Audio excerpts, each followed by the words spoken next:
Chers frères et sœurs dans le Christ, j'intitule notre homélie pour cette semaine, 12e dimanche du temps ordinaire, année A 2023. Je suis important. Ça veut dire chacun et chacune de nous est important pour Dieu. Alors, l'accent doit être mis sur le fait que nous sommes importants pour Dieu tout d'abord et l'importance que Dieu nous a accordée doit être manifestée devant nos frères et sœurs. Parfois, les gens confondent l'humilité à l'orgueil.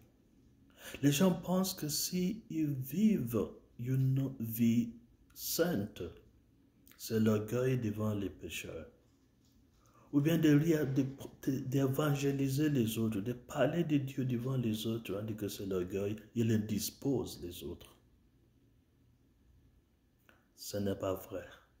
Notre première lecture d'aujourd'hui nous invite, comme le prophète Isaïe nous a annoncé, il ne faut pas minimiser ton identité comme l'enfant de Dieu, comme le prophète de Dieu, comme le représentant de Dieu.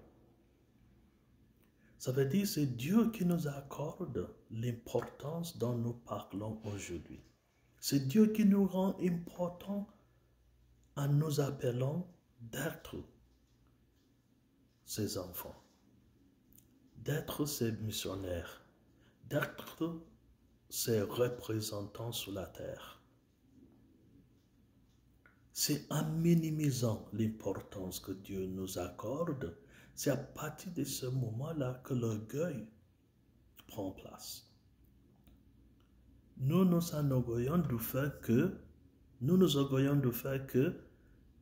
rejetons la définition que Dieu fait de nous-mêmes. Mais l'humilité, c'est d'accepter la définition que Dieu nous a donnée nous concernant. Ça veut dire que nous sommes des personnes importantes parce que Dieu nous a accordé l'importance à travers l'adoption comme ses enfants. Alors la première lecture, Dieu rappelle à Israël que Israël est important et Israël a une mission. Mission de rassemblage, de rassembler les enfants de Dieu. La mission de témoigner de la présence de Dieu. La mission de faire radier la présence de Dieu à travers ses actions. C'est à cela que le bon Dieu nous invite, que nous sommes importants. La deuxième lecture nous dit comment? La deuxième lecture nous dit que, premièrement, nous sommes importants parce que nous sommes sanctifiés, nous sommes consacrés. Et vous allez me demander, nous sommes sanctifiés, consacrés comment? Il faut se rappeler que dimanche dernier, nous avons célébré le baptême du Christ. Alors, notre consécration, notre sanctification, c'est à travers notre baptême. Le baptême nous consacre à Dieu. Et notre consécration, notre sanctification, par l'onction du baptême, par l'odeur du baptême, par l'Esprit de Dieu que nous recevons au baptême, le deuxième élément dont la deuxième lecture nous donne, c'est nous sommes devenus des saints. Il faut propager la sainteté partout. Alors, nous sommes consacrés, sanctifiés par Dieu à travers le baptême. Nous avons la mission de la sainteté et la transformation de notre monde. Voilà comment nous sommes importants. Ce n'est pas la définition que le monde en fait, mais ce que Dieu nous révèle, que chacun et chacune de nous Nous sommes tous et toutes importants pour Dieu. Alors l'importance que Dieu nous a accordée, regardez comment l'Évangile valorise cette importance. L'exemple qui nous a été donné, c'est l'exemple de Jean-Baptiste. Jean-Baptiste avait pour mission la conversion d'Israël, de rassembler les enfants d'Israël, de les préparer pour l'arrivée du Messie. Et c'est à travers sa fidélité, c'est en faisant exactement ce qu'on lui avait confié comme mission, c'est à l'exécution de cette mission qu'il a rencontré le Seigneur lui-même. À travers notre évangile d'aujourd'hui, Jean nous a témoigné en disant « On m'a envoyé baptiser, préparer le chemin pour l'arrivée du Seigneur. Et on m'a dit, en baptisant les gens, il faudrait que je prête attention à une personne que je vais baptiser et l'Esprit Saint va descendre et va se reposer sur cette personne. Alors cette personne, c'est l'enfant de Dieu. Effectivement, à la fidélité à sa mission, en baptisant les gens,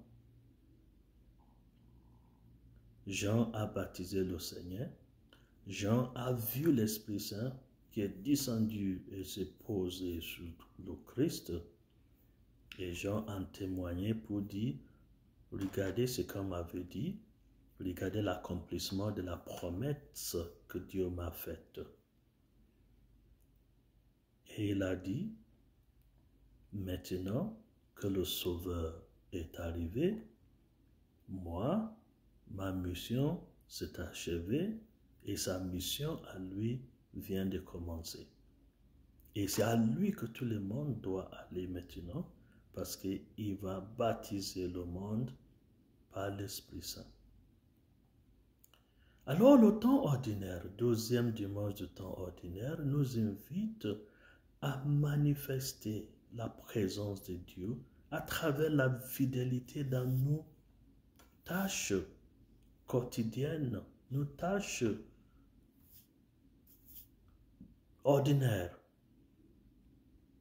Et que, en faisant nos tâches ordinaires respectives, nous allons rencontrer nous aussi le Sauveur à la fidélité à nos tâches respectives.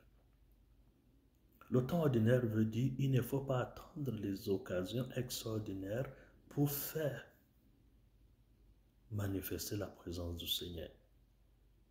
C'est à l'exemple de notre fidélité que le monde entier aura l'occasion de témoigner de la présence de Dieu. Il n'y a pas de prescience sur le travail. Un prêtre n'est pas plus saint qu'une femme mariée, un homme marié, un médecin, un avocat. Chacun et chacune a sa mission et la sainteté doit traverser et nous atteindre à travers nos tâches respectives. Alors, rendons le monde plus saint à travers la fidélité à nos tâches respectives. Soyons fidèles comme Jean-Baptiste vient de nous le montrer et à travers nos vocations respectives, nos emplois, nos engagements, faisons en sorte que le monde voit et témoigne de la présence de Dieu. Et en s'efforçant à le faire, que Dieu Tout-Puissant nous bénisse, lui qui est Père, qui est Fils, qui est Esprit Saint. Amen.